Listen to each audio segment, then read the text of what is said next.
سیستم هیدرولیک هواپیما از کار افتاد. ارتفاعم به سرعت کم و کمتر می شد. مطمئن بودم که اینجا آخر کاره. ناو هواپیمابر هم نمیتونست کمکی بکنه. آماده شده بودم برای اجکت. اما درست وسط اون آشفتگی یه صدای آروم و مطمئن تو بیسیم شنیدم که گفت به من گوش کن، من کمکت میکنم. و در عین ناباوری من تونستم نجات پیدا کنم. اما اون صدای کی بود و چرا حاضر شد به من کمک کنه؟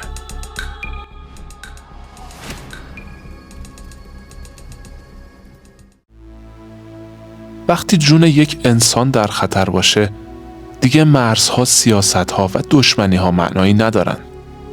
تو اوج تنش میان ایران و آمریکا، یک خلبان ایرانی کاری کرد که فراتر از انتظار بود. تو این ویدیو داستان واقعی نجاتی رو میشنویم که انسانیت رو به طور کامل تعریف میکنه. این داستان رو از زبان خود خلبان زن آمریکایی که این لحظات رو زندگی کرده نقل میکنیم.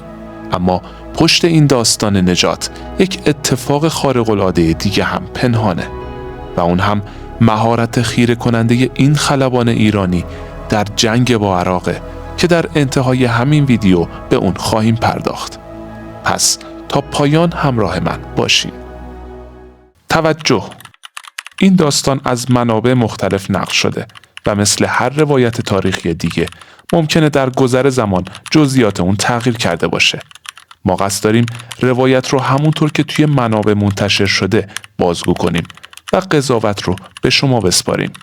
در پایان نظر خودتون رو در مورد این ماجرا با ما به اشتراک بگذارید. سال 1991 در جنگ اول خلیج فارس درگیری در اوج خودش بود که دستور مأموریت برام صادر شد. خیلی سریع با کابین دومم سرگرد توماس، مسئول رادار هواپیما، به سمت هواپیمای F-14 روی عرشه رفتیم. سریع تیک آف کردیم. به سمت بصره هدایت شدیم.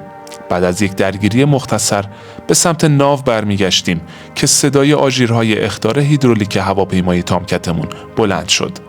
دقایق زیادی رو با مهندسان و کارشناسان مستقر در ناو به رایزنی از پشت بیسیم و در ارتفاع 12,000 پایی پرداختیم. هر کدومشون سعی کردن راهکاری برای برطرف کردن نقص فنی هواپیما بدن، ولی ما همچنان بدون نتیجه و مستعصل به حرفهای مختلف روی فرکانس اورژانسی بیسیم گوش میدادیم. حتی خلبانهای قدیمی مستقر در پایگاه عربستان که تجربه‌ای در پرواز با تامکت داشتند، با نگرانی انواع راهنمایی‌های ناکارآمد را کردند. ولی با دیدن عقربی سوخت و نداشتن هیدرولیک جهت نزدیک شدن به تانکر آماده بودیم که دستور اجکت رو در یک منطقه امن بهمون بدن. که یهو اتفاق عجیبی افتاد. ولی قبل از اینکه به ادامه ماجرا بپردازیم، ازتون میخوام لطفاً این ویدیو رو لایک کنید. صداها یکی یکی قطع شد، اما در همین حین صدایی آرام و متین با لهجه تگزاسی به من وقت بخیر گفت. جناب سرگرد، خلبان تامکت، به گوشی؟ گفتم بله. خیلی آروم گفت حواست رو به من جمع کن. چقدر سوخت داری؟ گفتم حدوداً تا 11 دقیقه. گفت 2 موتور در حالت آوانسن. و تک تک چک لیست رو مرور کرد و در آخر حرف عجیبی زد که در هیچ کتابی نوشته نشده بود. اون گفت چرخات رو باز کن و موتورات رو روی ساسات کامل بذار. من و توماس این پیشنهاد برامون عجیب بود، ولی چون چاره‌ای نداشتیم و دیگه هواپیما رو از دست رفته میدونستیم، مو به مو بهش گوش دادیم. رادار ناو هم که صدامون رو میشنید منتظر بود که این تلاش هم تموم بشه و دستور ترک هواپیما رو بده. دوباره اون صدای آروم گفت حالا با توکل به خدا با حد اکثر سرعت به پایین شیرجه بزن. من که در حال اجرای فرمان بودم باهاش شمردم.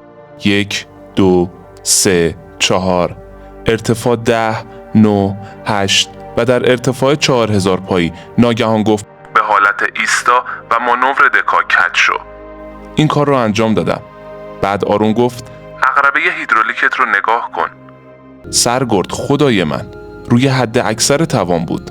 انگار این هواپیما هیچ مشکلی نداشت. سریعاً با ناباوری به رادار ناو گفتم من میام برای نشستن و اونم در حیرت گفت راجر و نشستم. خدمه همگی دورم جمع شدن.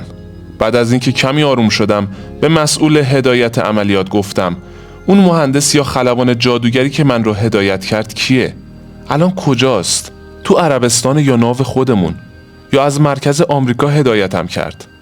سرهنگ برایان با خیره شدن به زمین و با صدای لرزان به شمال و افق دریا اشاره کرد و گفت نمیتونی ازش تشکر کنی. من به جات ازش تشکر کردم چون اون الان اونجاست. من به شمال خلیج فارس در امتداد انگشت اشاره سرهنگ نگاه کردم و گفتم کجا؟ و سرهنگ گفت ایران.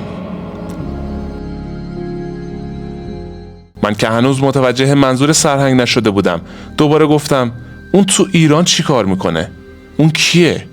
و سرهنگ نفسی کشید و گفت آخه ایرانیه. اون خلبان تامکته که صدای بیسیم تو رو شنید و اومد روی خط تا کمکت کنه. دوباره با ناباوری پرسیدم آخه لهجهش تگزاسی بود؟ گفت آره 21 سال قبل در پایگاه آموزشی تگزاس با هم بودیم. اسمش اسدالله عادلیه.